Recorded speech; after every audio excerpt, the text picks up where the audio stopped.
The District of Columbia emits approximately 12 million tons of carbon per year. To help reduce this number, the district has been offering free home energy audits to its residents. Alan Heyman is a member of the District Department of the Environment, which oversees that process.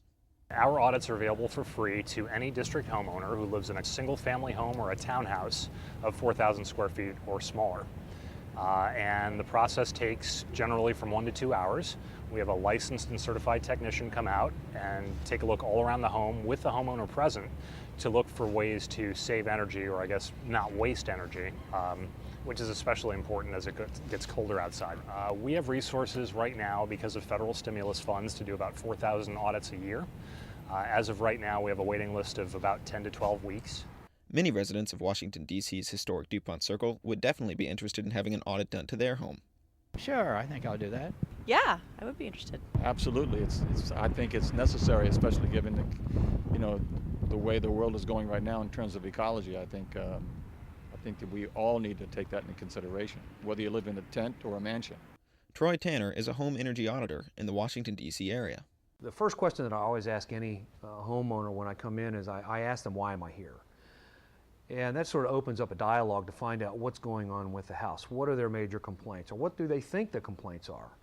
And that helps sort of guide me in a direction of where to look, whether it's a comfort issue, whether it's a health and safety issue, whether it's an energy issue. The interesting thing about that is if you fix one, all three get fixed, which is sort of a neat little thing to have. The audit process itself is relatively short. It takes generally between 1 and 2 hours, and it starts with just generally walking around the home and looking at appliances and the different things in your home that use energy. For example, do you have a television that's on all the time or plugged in all the time that could be disconnected to save energy? And after they do the walkthrough, they attach what's called a blower door to your front door, and it blows air in, and it models all of the different places around the home where air comes in from the outside. It's more of a theatrical situation, but it really brings home the message to the homeowner. They can actually see what they're going to try and fix.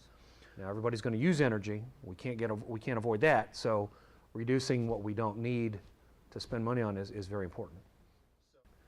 In most cases, if people take even the average amount of work that they can do between themselves or a contractor, they should be able to see at least a 15 to 40% savings. And that'll make a big difference not only in your energy savings, but of course if you're using less energy, you're putting less carbon into the atmosphere, so you're reducing the effects of global warming. The only way to reduce your carbon footprint with a home energy audit is to follow through with the recommendations of the auditor. Not everybody who gets the audit goes through with all of the recommendations all the time. Some of them might do a little bit here and a little bit there. Some of them might do the whole thing and put in the windows and replace the boiler and the refrigerator too. So it just kind of depends. The energy audit itself isn't going to be the solution. It's going to be the roadmap to the solution.